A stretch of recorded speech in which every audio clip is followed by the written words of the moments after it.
Daily. Taste the Daily.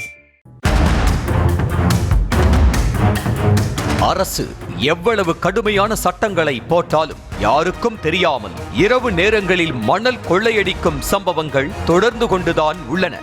அந்த வகையில் திருவள்ளூர் மாவட்டம் சோழவரம் ஏரியில் இரவு நேரங்களில் மணல் திருட்டு நடைபெறுவதாக வந்த தகவலை அடுத்து நியூஸ் தமிழ் செய்தி குழு இரவு 1 மணிக்கு மேல் சம்பவ இடத்திற்கு சென்றது. யாருக்கும் சந்தேகம் வராத வகையில் ஹிட்டாச்சி இயந்திரத்தின் சிறிய விளக்கை மட்டும் ஒளிரவிட்டு அங்கிருந்த லாரிகளில் மணல் நிரப்பிக் கொண்டிருந்ததை செய்தி குழு கண்காணித்தது.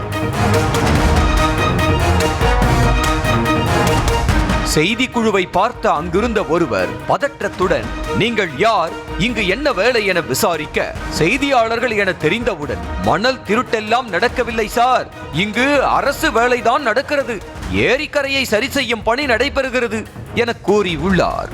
செய்தியாளர் குழு கேள்வி மேல் கேள்வி கேட்க தொடங்கிய நிலையில் வேறு வழியின்றி மணல் திருட்டு நடப்பதை ஒப்புக்கொண்ட அவர் ஒரு நாளைக்கு 5-6 வண்டிகள் மட்டுமே மணல் எடுக்கப்படுவதாக கூறினார். இது கவர்மெண்டோட ஒர்க்காக கூட இருக்கட்டும், நான் தப்பு சொல்லலை, கவர்மெண்ட் ஒர்க் தான். அந்த வண்டி தொடர்ந்து ஓடிட்டே இருந்தால் பரவாயில்ல, லைட் ஆஃப் ஆகுது, ஒரு 2 நிமிஷம் ஆகுது, திரும்ப லைட் ஆன் ஆகுது, திரும்ப இந்த பக்கம் இல்லை. நாங்கள் ஜேசிபி இருக்குது, 6 ஜேசிபி இருக்குது, ஜேசிபி வேலை பார்க்கும், ஒரு ஹிட்டாச்சி வேலை பார்க்கும், மீதெல்லாம் வாடகை ஹிட்டாச்சி தான். தொடர்ந்து தங்களது ஓனர் பேசுவதாக கூறி செய்தி குழுவிடம் அவர் போனை கொடுத்த போது நியூஸ் தமிழ் செய்தி குழுவிடம் செல்வராஜ் என்பவர் பேசி உள்ளார். ரெட் ஹில்ஸ் டோல்கேட் பகுதிக்கு வருமாறு செய்தியாளர்களை கேட்டுக்கொண்ட அவர் எதுவாக இருந்தாலும் பார்த்து கொள்ளலாம் வாங்க சார் என பேரம் பேச தொடங்கினார். டோல்கேட் எதுக்குண்ணா?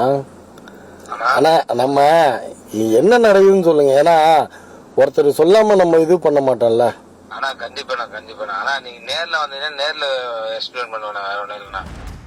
இதனை அடுத்து போலீசாருக்கு தகவல் அளித்த செய்திக்குழு அங்கு வந்த போலீசாருடன் மணல் திருட்டு நடைபெறும் இடத்தை சென்று பார்த்தனர்.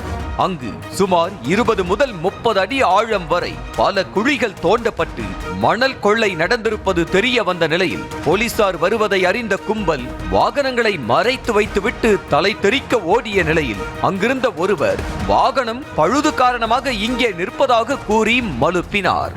அந்த இடம் முழுவதையும் பார்வையிட்ட காவல்துறையினர் இது குறித்து உரிய விசாரணை நடத்தி தகவல் அளிப்பதாக தெரிவித்ததை அடுத்து நமது செய்திக்குழு அங்கிருந்து புறப்பட்டது. Taste the Daily. Taste the Daily.